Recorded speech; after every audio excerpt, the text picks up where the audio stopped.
Can Manchester United make top four? That is the question, and also how are we going to do it? That is also another question, and I have the answer for you as well. But before I get into it, 85.7% of you guys are not subscribed to the channel, so make sure to hit the subscribe button. Trying to reach 200 subscribers before the end of the season, before the end of the year, actually, 2025. But yeah, let's get into it. So, Manchester United, can we make top four? In short terms, yes. I think yes, we can. For me, I remember at the start of the season, after the transfer window that we've had, even without the midfield that I said, anything outside the Champions League spots, whether it's top four, which is obviously guaranteed Champions League spots, or top five in case the Premier League has the extra spot, anything beneath that is a failure for Ruben Amorim, and that's the standards I hold the club to as of now. Obviously, we want to be raising that as the seasons go along. However, now many people would say, "Oh no, you're crazy. Right now you're 10th and the season is like barely started and stuff." But if you think about it, we're only 6 points off top of the league. Like right now, we're only 6 points off top of the league. Obviously, we're not going to win the league. That's not going to happen. We're going to fall off more and more and more as the season goes on.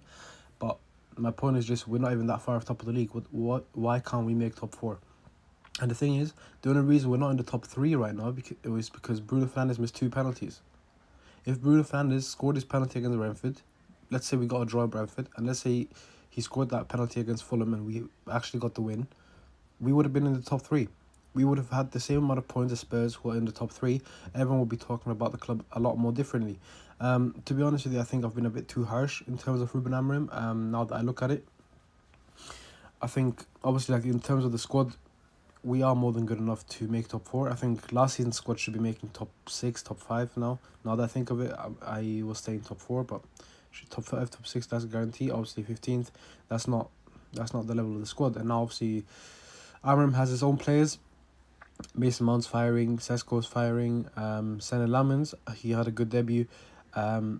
The defence in general, in my opinion, are playing good as well. I think the only issue is the midfield, and I'm not talking about Casemiro, I'm not talking about Ugarte, I'm not talking about Mane, I'm talking about Bruno Fernandes, and that's simply because he just doesn't suit the system. Because in the two number 10 roles, you're gonna have like flair players, like the players that, how they say this, they drive with the ball, they can dribble past a few players, they pick out a pass. Obviously, Bruno Fernandes can pick out a pass, but I'm talking more about players like Cunha, Mbeumo, Mount, etc. Xerxes as well, which is probably why Amorim prefers Xerxes as a 10 rather than a 9. But yeah, I think one of the important things you have to do is let go of the Portuguese obsession, let go of Bruno Fernandes and Diogo Dalot. Bruno Fernandes, not because he's a bad player, just because he doesn't suit the system, that's it. Diogo Dalot, simply because he's a bad player. Like his profile, in terms of profile, he suits the system, I'd say. But in terms of quality, he definitely doesn't. I think the 2023-24 season and the first half of the 2022-23 season deceived a lot of people into thinking Diogo Dalot was a top-class right back, top-class fullback. I think he's a good fullback. I think he's a shit wing-back. But when I say good fullback, I don't mean like anything special. I think more of a good like rotation option. I never understood why people thought that Dalot was better than Wan-Bissaka at any stage, and also why people thought that Dalot was better than Mazraoui at some point before Mazraoui obviously shut him up after a few games. But yeah, I think in terms of like, let's say, positioning, etc., I reckon once Lisandro Martinez is back, you should probably put Lisandro Martinez as a centre back and Luke Shaw as a wing back instead of Dogu. Dogu has had like a poor start to the season, and I think Luke Shaw as a wing back is very good. Don't know if he still has those levels in him, but it's worth a try because obviously Diego Leon, he's not ready, and Harry Amos, he's out on loan. I forgot where, but he's out on loan, and apparently he's smashing it as well, which I'm very happy for him. Obviously, you could say, why do we have to wait for Lisandro Martinez? Just put another centre back in there. Now, for whatever reason, Aiden Heaven is not being used. I don't know if he's injured. I don't know if he's fit, but he's just not being used like with Xerxes or with Mainu, etc.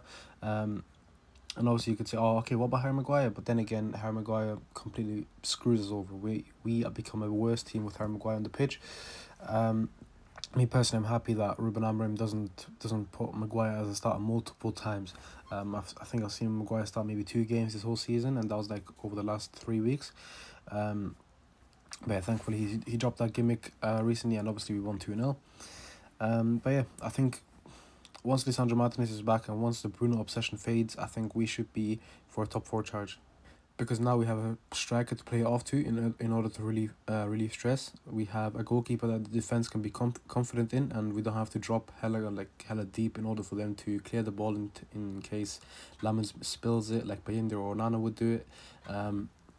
So yeah, I think we would be able to play a lot more progressively. I think we would be able to play a lot more on the front foot. And to be honest, I think just the Sesko and the Lamens signing alone will catapult us by 20 points compared to last season. So I'm looking at an easy 62 points compared to the last 42 points. Like, I think we should have a minimum 65 points in general anyway.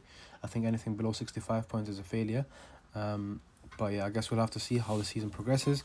I think it also heavily depends on the next few games. I'm pretty sure we have Liverpool, we have Crystal Palace, we have Nottingham Forest, and we have someone else. Spurs, yeah, that was it, Spurs. I think Spurs are going to beat us. Liverpool, I reckon the players are going to turn up and then somehow just manage to get a draw, maybe even sneak a win.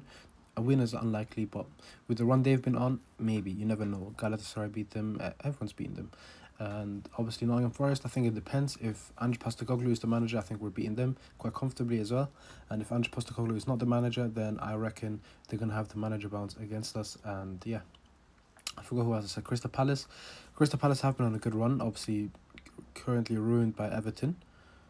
But make no mistake about it, Crystal Palace is still a tougher position, and obviously we have to go into each game treating it as a cup final, even if it's a Crystal Palace, even if it's a Sunderland, doesn't matter. Okay, but yeah, I think the next 4 games will be very defining for us, because over the last 8 months, I think we've won only games that we've played against teams that got relegated the same season, or were promoted this season, or were on 10 men, i.e. Chelsea. So Ipswich, Leicester, Chelsea, Sunderland and Burnley.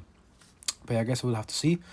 Anyways, what do you guys think? Are we going to make top 4? Are we not? Why? Why not? What do we have to do in order to achieve that feat? Goodbye.